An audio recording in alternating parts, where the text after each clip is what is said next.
Hi, Bartek Urban. Join me for a test drive of the Lexus RZ. And this is the refreshed version, the one that will officially reach customers at the end of this year or early next year, and which stands out externally with one new feature.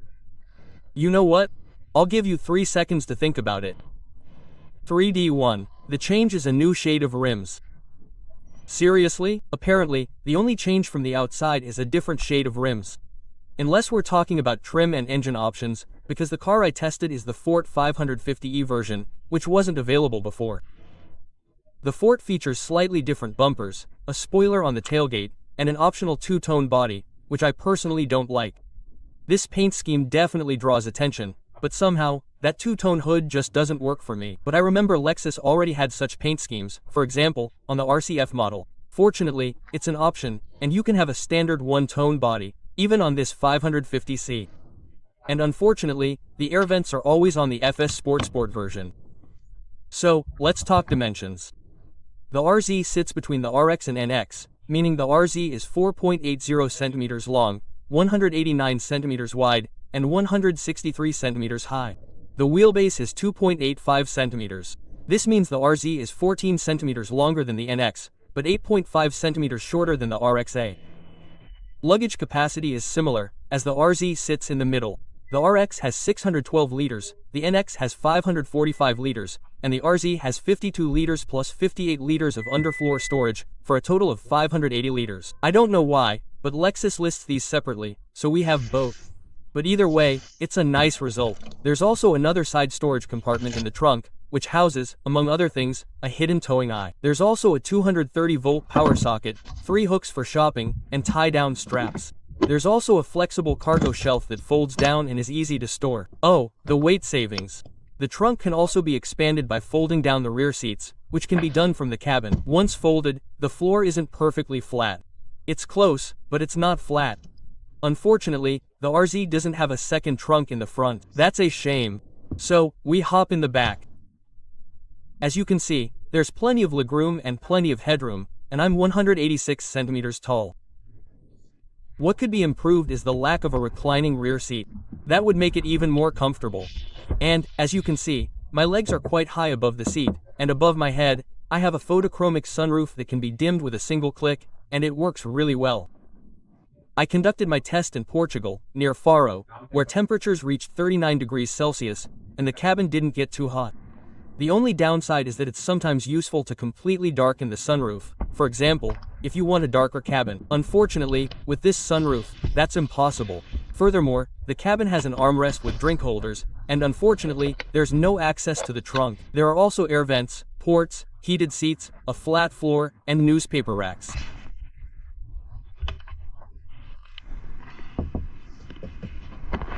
There are also soft touch materials in the rear, although the front is even nicer.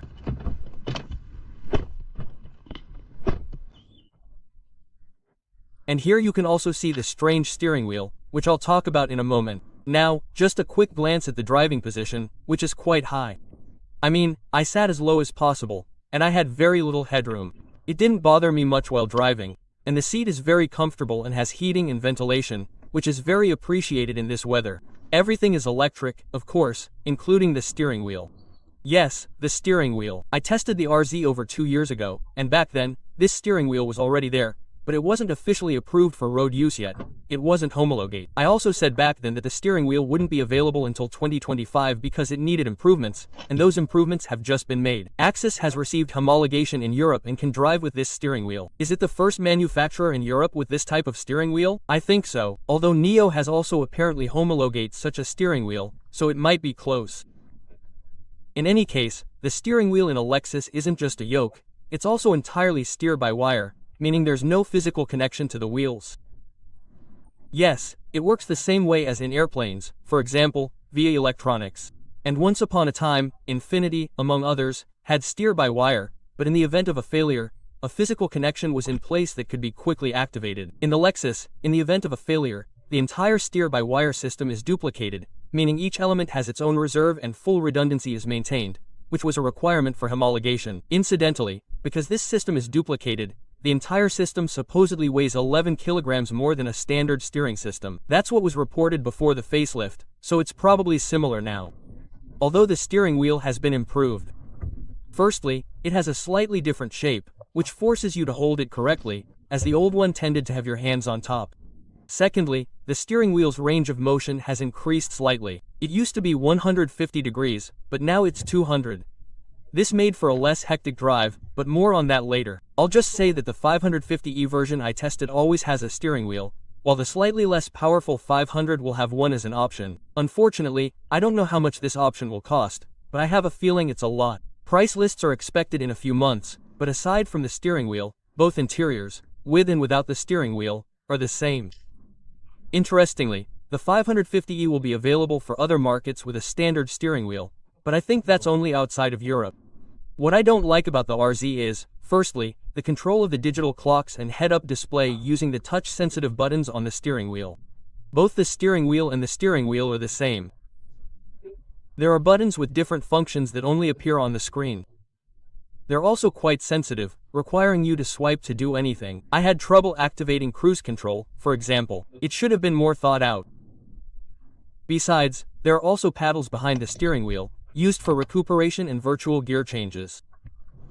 Unfortunately, the steering wheel is overloaded, as I've had to activate the windshield washers a few times instead of changing gear or recuperation. A regular steering wheel has larger paddles, and it's easier to change them. What I also don't understand is why Lexus still has dials that seem to be obscured by fog, lacking clarity, especially when looking at the huge main screen. I've noticed there seems to be some strange glass that creates this effect, but in my opinion, it looks bad. The brightness and quality of the main screen are much better, although here we still have a huge screen that can't perform multiple functions at once, which is what's needed, because the entire screen works relatively smoothly without any cutoffs. I'm just saying, there are a few views missing. For example, to change driving modes, you have to click. To see the drive mode or fuel consumption, you have to click, and these should be, for example, all at once. A plus, of course, is that we have the climate control knobs and separate, albeit touch-sensitive, buttons for the air vents and general cabin climate settings. The RZ can also have a third screen, a digital center mirror. This, too, can be turned off and have a regular mirror, whichever you prefer. Okay, let's check out the fit and materials.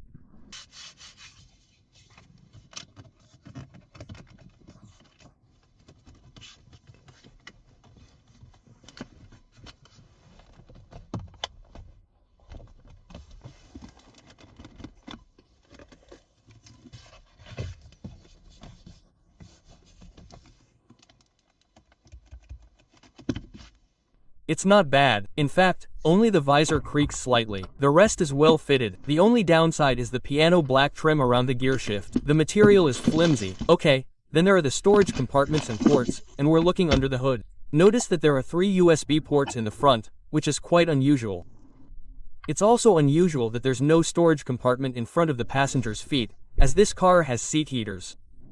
All of this is done to reduce the car's power consumption, as the radiators require 170 watts and the mat 5000 watts.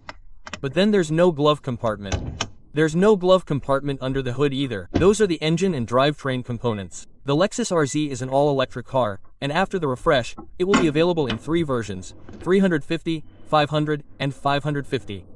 Before the refresh, it was 300 and 450, and now the 350 will have front-wheel drive and 224 horsepower, while the 500 and 550 have all-wheel drive and a further 380 and 408 horsepower. Additionally, the electric motors have been increased, and now both axles have the same power output, as previously, they were more powerful at the front and slightly less powerful at the rear.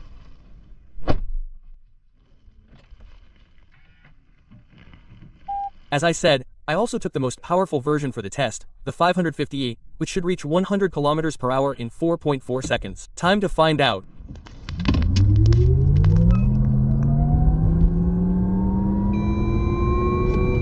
The result is even better, with the car doing 4.3 seconds, even with a little wheel spin. It's very fast. It's currently the fastest Lexus on the market. Besides, with that kind of power, it has to be fast. And it's just as fast when driving. Responsiveness is excellent in sport mode, decent in normal mode, and slightly sluggish in eco. It's not the sluggishness, but the power. You can feel how slightly slower it is, delivered calmly, at least initially.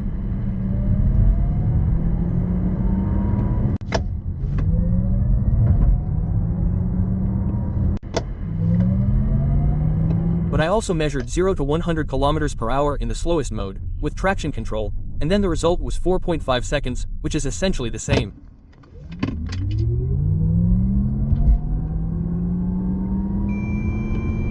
Well, it's super fast, but electric cars have become accustomed to this, being incredibly powerful and fast, often with low top speeds. And that's the case with the RZ model, whose Vmax is 180 km per hour for the 500 and 550, and 160 km per hour for the 350. Okay, but what about driving seriously, especially with that steering wheel? It's strange. I mean, yes, you get used to it very quickly on the road, and it's actually more pleasant than a regular steering wheel. Smaller hand movements, a nice grip, everything is great. The problem starts when you're going slowly. Then the steering wheel movements are a bit too jerky, but maybe you need to get used to it and drive for more than 2 days. I also found it difficult to maneuver, especially when making a quick U-turn or something like that. I got a little lost here, didn't know how to grip the steering wheel, and couldn't quickly use the turn signal because it moves with the steering wheel. This steering wheel takes a lot of getting used to, and in my opinion, it should be an option for the 550 version as well. It's also strange how the wheels don't transmit any vibrations or steering wheel inputs, which is a bit like driving a video game, but that's not a drawback. In general, the steering wheel, its shape, and the steering-by-wire system are supposedly a light preparation for the highest level of autonomous driving, where the steering wheel can be removed. Man, I wonder if we'll live to see such times. Besides, the Lexus drives like any other electric car. It has a low center of gravity, grips the road well, is fast, and unfortunately, without any excitement. Unless, of course, fast driving is what thrills you. In electric cars, everything is so generic and computerized. That's why Lexus introduced gear simulation in the RZ. Yes, those paddles can be switched from recuperation to driving with virtual gears, and those that catch a stretch or have turbo lag. Virtual cutoff and virtual turbo lag, of course.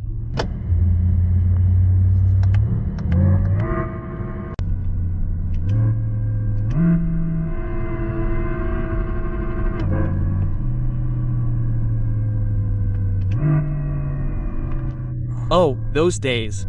And fortunately, those sounds can be turned off. It's funny, but it's a one-time gimmick to show off to your buddies, and that's all. And we know this gimmick from the Hyundai Ioniq 5N, among others.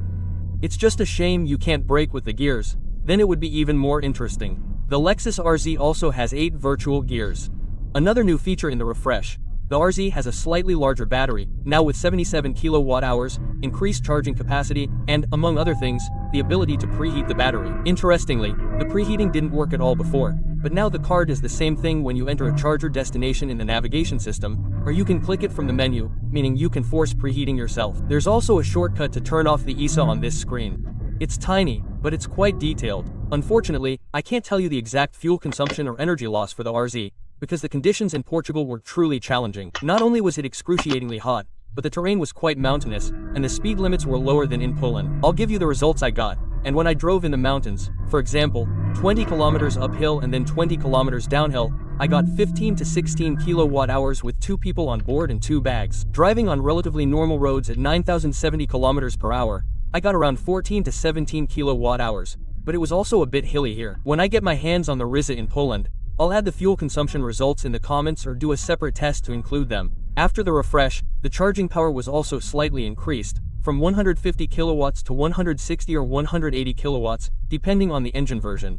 Unfortunately, Lexus, like Toyota electric vehicles, still have a charging limit of 5 DC fast charges within 24 hours. This means that if you use a fast charger 5 times within 24 hours, the next 6 charge will be limited, supposedly to 20% of the power, drawing about 30 kilowatt-hours. And, ironically, you only need to plug in 5 times for literally 10 seconds, and the 6th charge will be free. Unfortunately, I haven't tested this, but I'll check it out when I get the car in Poland. This power limitation is supposedly dictated by battery conservation, specifically increasing its lifespan. But either way, it sounds a bit odd. The towing capacity has also been increased, and now you can tow a trailer of 1,500 kilograms for the 550ths and 750 kilograms for the 350. I also didn't mention how much the Lexus RZ weighs, and as an electric car, it weighs a lot. The front-wheel drive version, the 350, weighs around 2 tons, while the 500 and 550 weigh between 2,100 and 20,000 kilograms. Oh, heavy. And now I should also say, oh, that's expensive. But price lists for the refreshed version haven't been published yet. The Lexus website still has a price list for the current version, and there the price for the less powerful front-wheel drive version is at least 270,000 Polish zlotys, and for the more powerful 320,000 Polish zlotys, although the more powerful version comes with higher trim levels. I have a feeling the base 350 will also cost around 270,280,000 Polish zlotys. The 500 will probably cost between 330,000 and 340,000 Polish zlotys, and the top-of-the-line 550 will approach 400,000 Polish zlotys. But these are just my guesses. We'll have to wait a few months. If we look at the price lists for the current RZ and, for example, the Nexa, they are very similar, with the base RZ costing 270,000 Polish zlotys and the NX 26,000 Polish zlotys with the same equipment. And we've determined that the RZ is slightly larger and slightly faster. However, the RZ is, of course, an electric car, which is a drawback for some and an advantage for others. The RZ itself, being an electric car, is a decent car, and its biggest advantages are the finish, space, and a waltz, which could be a breakthrough in the automotive industry. Of course, the opposite could also be true. Time will tell. The downsides include the difficult steering wheel controls, and the fact that it's an electric car, meaning routes need to be planned, which is tiring and time-consuming. And that strange charging limitation. Hi. And finally, a question. Do you think the Lexus RZ should be listed, or rather the Lexus Z? And secondly, will this be the favorite car of people from Rzeszów? Because, you know, Rzeszów registrations. Okay, enough internet for today. Bye.